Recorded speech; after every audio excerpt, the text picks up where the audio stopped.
Hi, it's Suzy with another quick exercise tip. Now this week we are focusing on foot and ankle health as part of our April Falls Awareness Month. So the foot and the ankle are really important for balance control for obvious reasons. They're our interaction with the ground. It's important to have not only the mobility, which Taylor spoke about, but also the control in terms of the muscle strength. So I'm going to show you a simple exercise that you can do with something that you have at home, an unsuspecting exercise tool. So here it is, a peg. Now, why do I have a peg? I haven't lost my mind. We will be using it to try and see if we have strength to push down through our toes.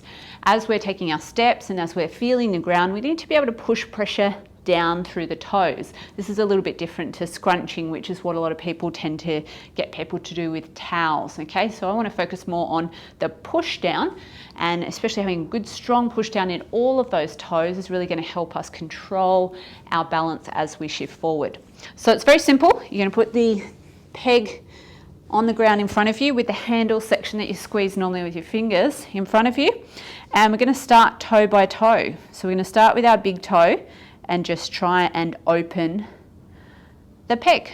And then I'm going to move across to the next toe.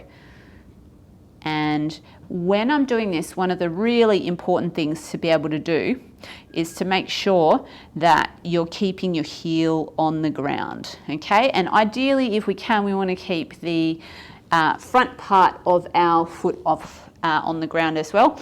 I don't quite have the flexibility in my foot to be able to do that effectively, so I'm just lifting up a little bit. And as we get towards the end, you'll notice the big difference in strength between the big toe and the smaller toes. As you can see, it's even difficult to keep the peg in place. So I'm going to try and focus on pushing down. So I know what I need to work on, those two toes at the end, but just doing a couple of push downs for each toe really helps to develop that pattern that we spoke about earlier.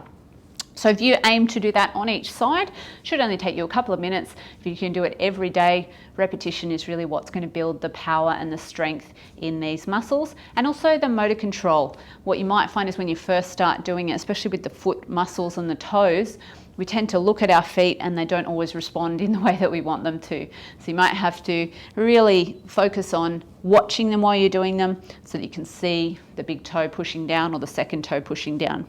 And if you feel as though it's really impossible to do those last few toes, you can group them together, or alternatively just focus mainly. That big toe is the biggest toe for a reason. It has the greatest impact in terms of that pushing force, and it's the last point of contact as we're walking, so it's really important to focus on.